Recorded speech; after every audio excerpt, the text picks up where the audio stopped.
I do not know why we are here, but I'm pretty sure that it is not in order to enjoy ourselves. Ludwig.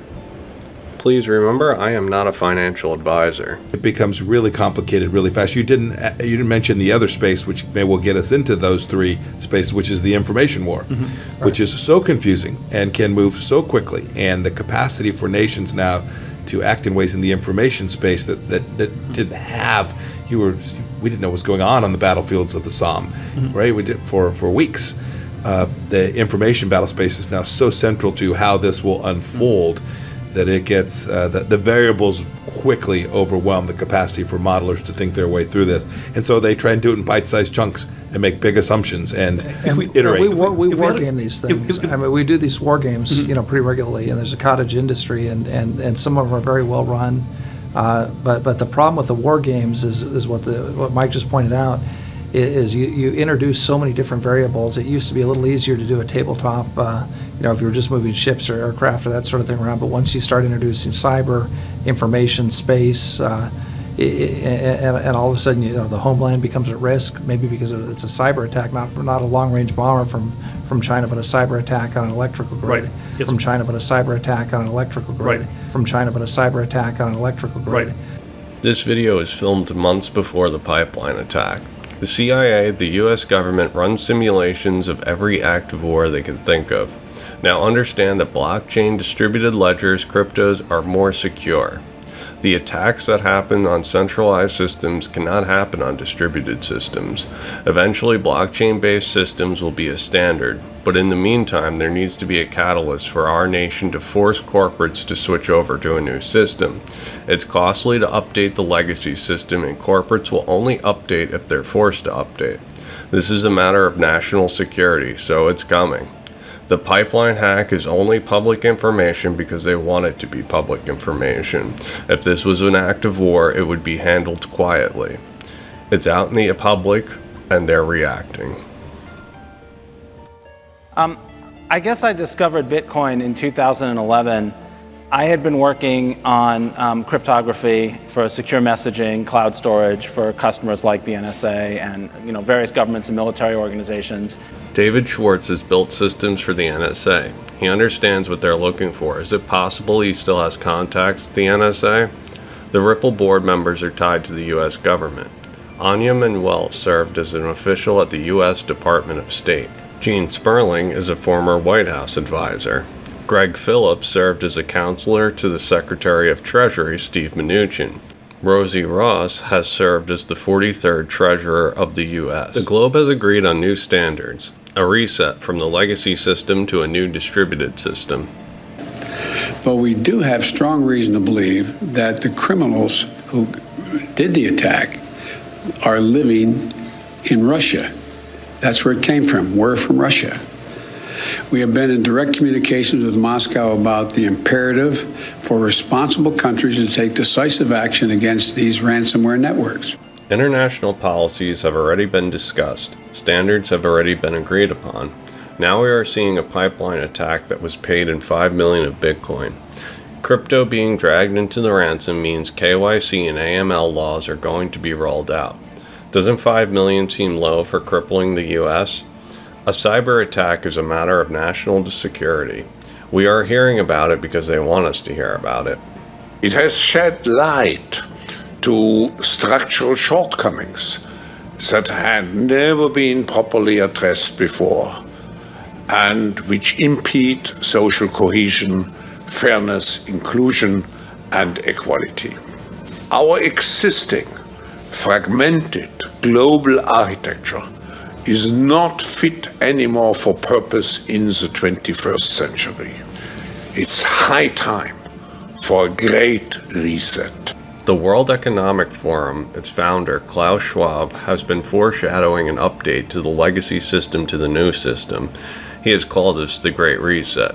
Ripple is a partner of the World Economic Forum, and that partnership is about setting the standards. And what I'm encouraged by are some of the reports out of the administration that they're going to release a federal cybersecurity executive order that's going to raise the standard of practice of cybersecurity of software products that federal government uses, and there's going to be a trickle-down effect throughout commercial, but of cybersecurity, of software products that federal government uses. And there's going to be a trickle-down effect throughout commercial, but we have heard from Larson that the Fed has been fantastic. If the Fed is using interledger protocol or the private version of the XRP ledger, then guess what? There's going to be a trickle-down effect, and all banks connected to the Fed will use the standard that the Fed has chosen. The movement of their goods. And they were quoted many millions of dollars by companies that, like, their job is to provide centralized databases. Well, you can stand up a private Ethereum node if you want, a couple of them. It's much cheaper and the reliability is higher. And I think also the security difference, that people will say, well, there are applications that aren't security isn't super critical. But what I think they miss is the fact that certain types of attacks are fundamentally impossible on blockchains. Any attack that involves just injecting fake data is just absolutely impossible in a database. And when in a blockchain where it's possible in a database, and you say, well, that really isn't a problem. Well, it really isn't a problem in a database because you've built the whole design around the fact that you have to make that not a problem. The design is flawed. The Great Reset is about redesigning a new system, efficient, secure, and fair.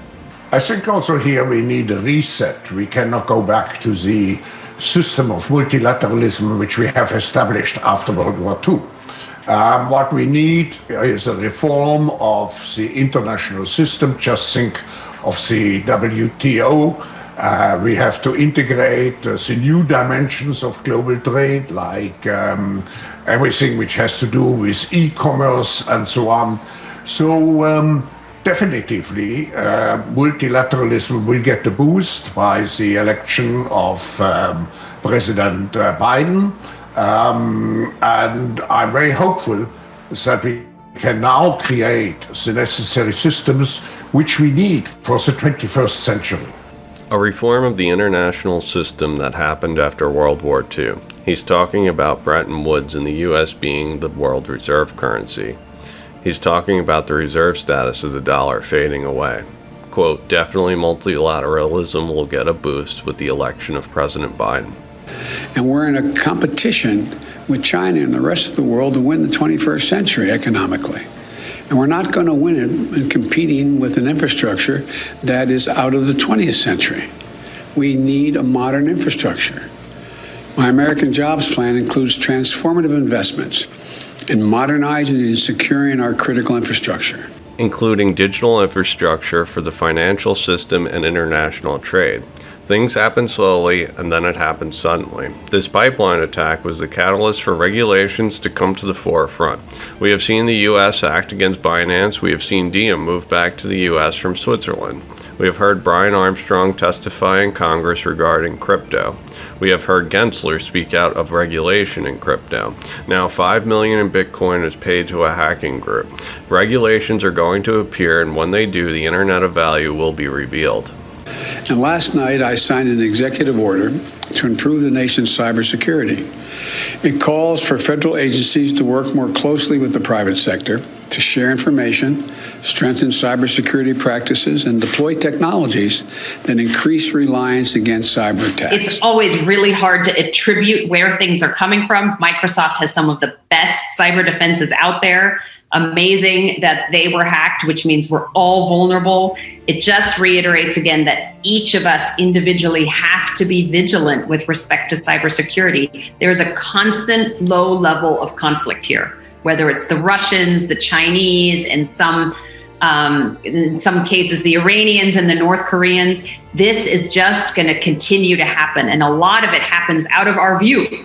You saw the U.S. government say we're going to respond to the Russia hack, in a time and place of our choosing. There's probably a lot going on behind the scenes that's covert that we don't know about. So I'd just like to ask you specifically about that, Anya, because I said you've served in an administration. You know what it's like in the executive branch.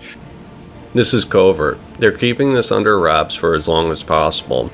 We have seen the leaked PDFs that surfaced that show the involvement of Ripple. In this Goldman Sachs PDF, it shows Ripple XRP as a crypto that is best of all worlds.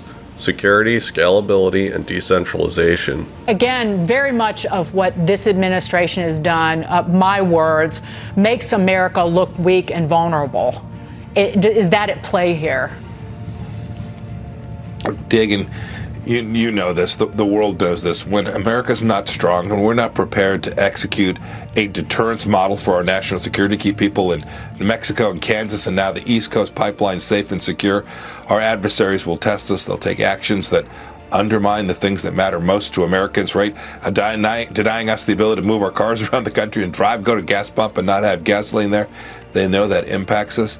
We need strong leadership. It's why the things that we did for 4 years deterred lots of bad actions by lots of bad actors all across the world in every venue. I might have read too many Tom Clancy novels, some John le Carré thrown in, but do people get disappeared for orchestrating this kind of thing? Oh, Dagan, I don't want to comment on that. You mean inside of Russia? Well, just any, again, that kind of speaks to the tentacles question that I had a little bit ago. Yeah, look, there are lots of ways that one can respond. There are diplomatic means. Mm-hmm. There are lots of tools in the American arsenal to protect us from precisely this kind of attack, including securing those very systems that came under attack this past week.